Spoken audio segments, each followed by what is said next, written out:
Coming up, the U.S. could be just 10 days away from a default on the nation's debt that could result in devastating economic consequences, where talks currently stand as the deadline looms. And another candidate enters the 2024 presidential race, officially launching his campaign today. The rundown starts now.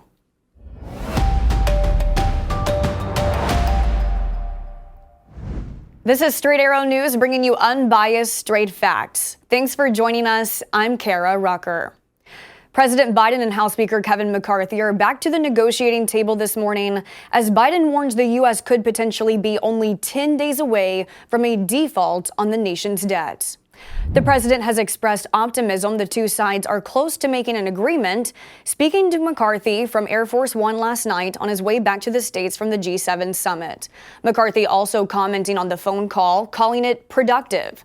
The House Speaker also meeting with White House negotiators over the weekend to try and reach a deal before deadline. The two sides are in opposition on where to cut back on government spending. The White House called for no increase in defense spending. Republicans argue defense is the one department more spending is necessary and are calling for cuts to other programs. We put forward a proposal to cut spending by more than $1 trillion, on top of the nearly $3 trillion in deficit reduction that I previously proposed through the combination of spending cuts and new revenues.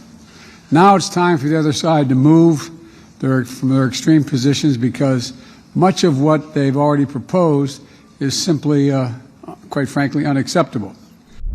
Biden has also proposed a tax increase hike in order to generate more money for the government, something McCarthy strictly opposes. Some Democrats have called on the president to use the 14th Amendment to raise the debt ceiling to bypass McCarthy and Congress entirely. The president said he thinks he has the authority to do so, but maybe not in time to avoid a default. Brian Kohberger, the man accused of killing 4 University of Idaho students, is scheduled to be arraigned in court today. A grand jury indicted Kohberger on 4 counts of first-degree murder and 1 count of felony burglary. The charges will be read in court, and Kohberger will enter a plea, which is expected to be a not guilty plea. Prosecutors say Kohberger stabbed 4 students to death after entering their home in the early morning hours of November 13th. If Kohberger pleads not guilty, legal analysts say it could be 6 months or more before this case goes to trial. Senator Tim Scott of South Carolina is officially entering the GOP primary race for president. After making his run official with the Federal Election Commission last week, Scott will visit his hometown of North Charleston to launch his campaign. The GOP field is a growing one, with former United Nations Ambassador Nikki Haley, former Arkansas Governor Asa Hutchinson, and entrepreneur Vivek Ramaswamy, all trying to find a way to stand out from leading candidate former President Donald Trump. Some reports have indicated Florida Governor Ron DeSantis will announce his presidential run sometime this week.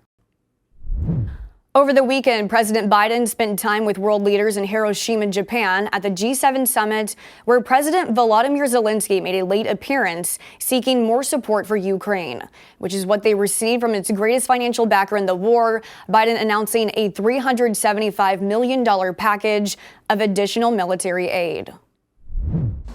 And this morning, I once more shared and assured President Zelensky, together with all G7 members and our allies and partners around the world, that we will not waver.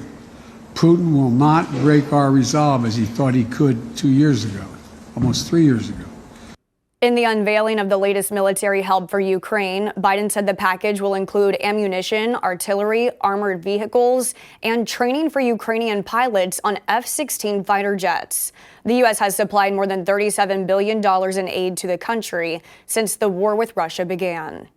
Zelensky's appearance at the summit over the weekend comes at a complicated time as Russia claims victory over Bakhmut, home to the longest and bloodiest battle of the war.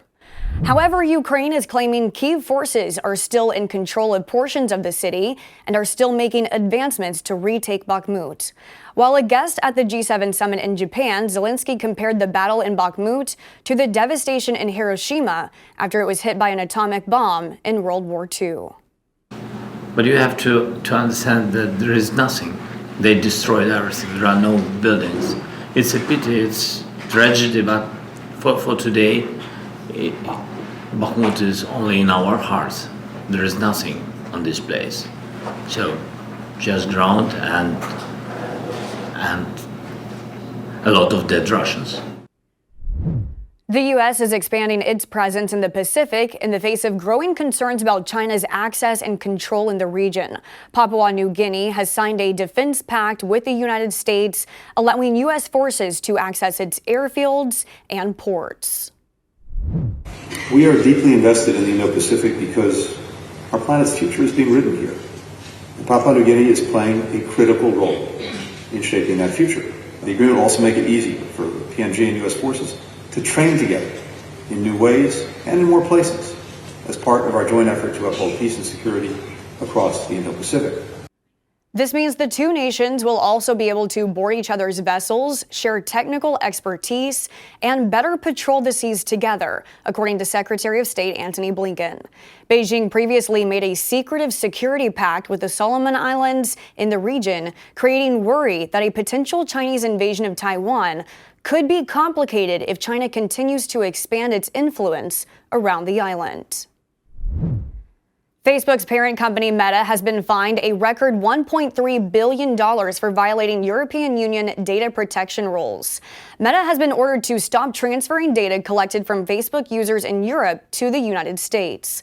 The data protection laws of the EU are forcing companies like Meta to store data within the country where it's collected, rather than allowing it to move freely to data centers around the world. Meta is expected to appeal, releasing a statement after the hefty fine was announced, saying they are unfairly being singled out for data sharing practices used by thousands of companies.